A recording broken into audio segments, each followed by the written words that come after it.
ಸಿದ್ದರಾಮಯ್ಯರನ್ನ ಅಲ್ಲೇನು ಗೊಂದಲ ಇಲ್ಲ, ಅವರಾಗಿ ನಮ್ಮನ್ನು ಮಾಡಿದ್ರೆ ಆಗ್ತೀವಿ ನಾವು ಅನ್ನೋಂಗೆ ಅದು ಟೋಣದು.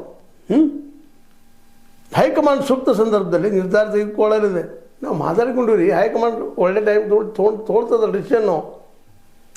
ಆ ತೀರ್ಮಾನಕ್ಕೆ ಬದ್ಧರಾಗಿದ್ದೇವೆ ಎಂದು ನಾನು ಮತ್ತು ಮುಖ್ಯಮಂತ್ರಿ ಹಲವು ಬಾರಿ ಸ್ಪಷ್ಟಪಡಿಸಿದ್ದೇವೆ. ಸೋನಿಯಾ ಗಾಂಧಿ, ರಾಹುಲ್ ಗಾಂಧಿ, ನಮ್ಮ ರಾಜ್ಯದವರೇ ಆದ AICC ಅಧ್ಯಕ್ಷ ಮಲ್ಲಿಕಾರ್ಜುನ ಖರ್ಗೆ ಅವರ ನಿರ್ದೇಶನದಂತೆ ನಾವು ಸಾಗುತ್ತೇವೆ. ಈ ವಿಚಾರದಲ್ಲಿ ಗೊಂದಲ ಸೃಷ್ಟಿಸುವುದು ಬೇಡ ಅಂದಿಗೆಲ್ಲ ಸ್ಪಷ್ಟ ಹೇಳಿದವರು.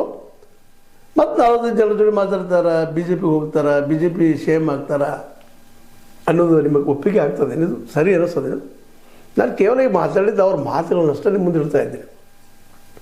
ಆದರೂ ಅವ್ರು 45 ಜನರ ತೊಗೊಂಡು BJPಗೆ ಹೋದರೆ ಅವ್ರಿಗೆ ಭವಿಷ್ಯ ಎಷ್ಟು ವರ್ಷ ಅದನ್ನು ಸಹಿತ ಅವ್ರು ತಿಳ್ಕೊಬೇಕಾಗಿದೆ. ಅವ್ರಿಗೆ ಗೊತ್ತದ.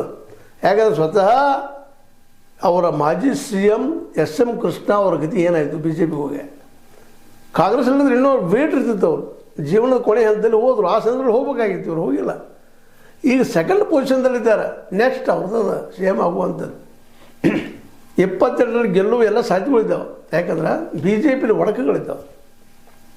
ಯಡಿಯೂರಪ್ಪರ ಒಂದು ಕಡೆ ಮುಖ, ವಿಜೇಂದ್ರ ಒಂದು ಕಡೆ ಇನ್ನೊಂದು ಕಡೆ ಮುಖ, ಯತ್ನಾಳರ ಒಳಗೆ ಬರ್ತೀನೋ ನಾ ಮಾಡ್ತೀನೋ ನನ್ನದೊಂದು ಮುಖ, ಇನ್ನುಳಿದವ್ರು ಮತ್ತು ಬೇರೆ ಬೇರೆ ಮುಖ. ಒಳಗೆ ಛಿದ್ರ ಇರೋದು. ಒಂದು ಮನೆಗೆ 8 ಬಾಗಿಲು 10 ಬಾಗಿಲು